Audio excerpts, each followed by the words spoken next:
Hi everyone, welcome to my YouTube channel. Sebelum kita lanjutkan guys, jangan lupa subscribe-nya ya guys. Nah, hari ini kita akan belajar bagaimana mengganti kalimat simple present tense menjadi kalimat negatif ataupun pertanyaan. Jadi nanti setelah pembelajaran ini kalian akan tahu bagaimana cara menjawab pertanyaan yes no question dari simple present tense ya. Oke, jadi kita ambil sebuah contoh kalimat. Contohnya di sini, we play music every day. Kami bermain musik setiap hari.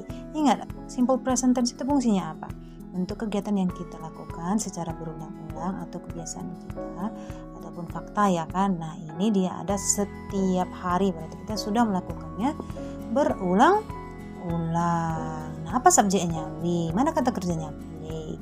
Karena subjeknya we, play-nya tidak perlu tambah s ataupun es karena peraturannya kan seperti itu ya. Jadi kalau kita mau buat dia ke kalimat negatif, bagaimana caranya? Kita menggunakan do not supaya artinya menjadi tidak. Jadi misalkan kita mau bilang kami tidak bermain musik setiap hari, jadi kalimatnya apa? We do not play music every day ya. We do not play music every day. Pakaikan do-nya ya. Setelah itu not-nya kemudian kata kerja bentuk pertama. Nah, gimana kalau kita mau nanya? Kalau kita mau nanya, letakkan do-nya di depan aja ya, letakkan do di depannya sehingga arti do di situ adalah apakah ya. Jadi kita mau bilang misalnya apakah kita main musik setiap hari? Ya, letakkan aja do-nya di depan. Do we play music every day? Misalnya jawabanmu yes, yes, we play music every day.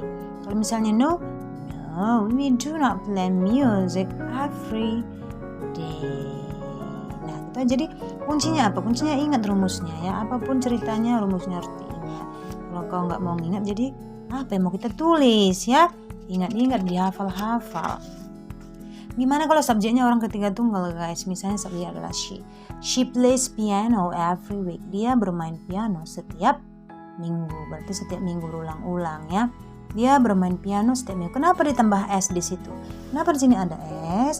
Karena ini adalah kalimat positif dan subjeknya adalah she. Ya, kenapa tidak es? Karena berakhiran y ya.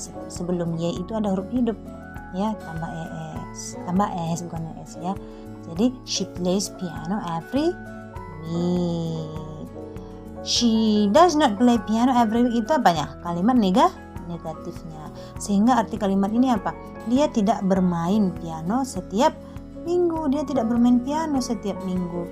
Kenapa kita pakai does di sini? Kenapa nggak do? Karena subjeknya she. Kemudian mana s-nya nih? Kita buang. Karena hanya untuk kalimat positif yang kita butuh s-nya ataupun es ya. She does not play piano every week. Nah, gimana kalau kita mau nanya? Kalau mau nanya seperti yang tadi, letakkan aja do atau does-nya di depan ya. Do atau does-nya di depan artinya menjadi apakah. Misalnya kita mau bilang, apakah dia bermain piano setiap minggu? Jadi bahasa Inggrisnya apa? Does she play? Ya, kalau play kamu buat itu salah, jadi harus play. Kenapa? Karena kita nggak butuh s-nya di kalimat tanya, hanya di kalimat positif aja. Does she play piano every week? Nah, misalnya jawabannya yes, yes, she plays piano every week. Dia kembali ke kalimat positif, pakaikan s-nya, jangan lupa. Jadi dia bilang enggak, ya bilang no. No, she does not play, buang s-nya. Music every week, ini piano ya. Oke lah, nggak apa-apa. No, she does not play piano every week. Itu dia yang perlu kita perhatikan, yaitu siapa subjeknya, kalimat positif kah, negatif kah, atau kalimat tanya ya. Itu dia, semoga membantu.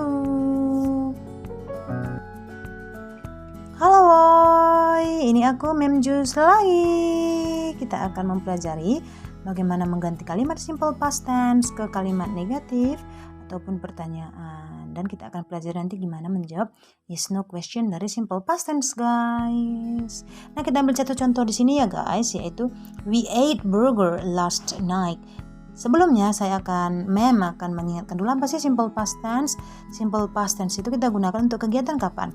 Kegiatan yang sudah berlalu ya. Kegiatan di masa lampau kita pakai simple past tense. Rumusnya apa?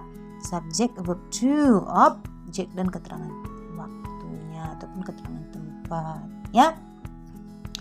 Nah, kita lihat contoh di sini. We ate burger last night. Kami makan burger tadi malam. Ini kata kerja keduanya ya guys. Apa kata kerja pertama dari ate? Yaitu eat. Ya. Jadi kalau kita mau buat dia ke kalimat negatif, kita buat seperti ini. Kita pakai did not, ya. We did not eat apa eat. Yang betul adalah eat. Jangan kau pakaikan eat. Kita ganti dia ke kata kerja bentuk pertama. Oke, jadi kalimatnya apa? We did not eat burger last night. Ya, gitu dia ya.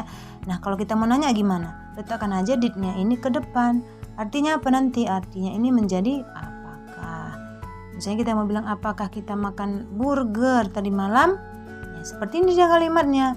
Did we eat? Dia kembali ke bentuk pertama karena hanya di kalimat positif kita memakai kata kerja kedua. Untuk pertanyaan dan kalimat negatif, dia kembali ke bentuk pertama. Jadi kalau kita nanya, did we eat burger last night? Apakah kita makan burger tadi malam? Kalau ya, yes, we eat burger last night. We ate ya, bukan eat ya, itu salah ya. We ate burger last night. Kalau misalnya jawabannya no, ya dia kembali kalimat negatif. No, we did not eat burger last night. Itu dia guys ya. Jadi ingat, kalimat positif memakai kata kerja kedua. Untuk negatif dan pertanyaan, kata kerja yang dipakai kata kerja pertama. Keterangan waktunya apa? Bisa last night, bisa yesterday, bisa last year, 2 minutes ago. Itulah ciri-ciri dari simple past tense guys. Jangan lupa di subscribe. See you in my next video.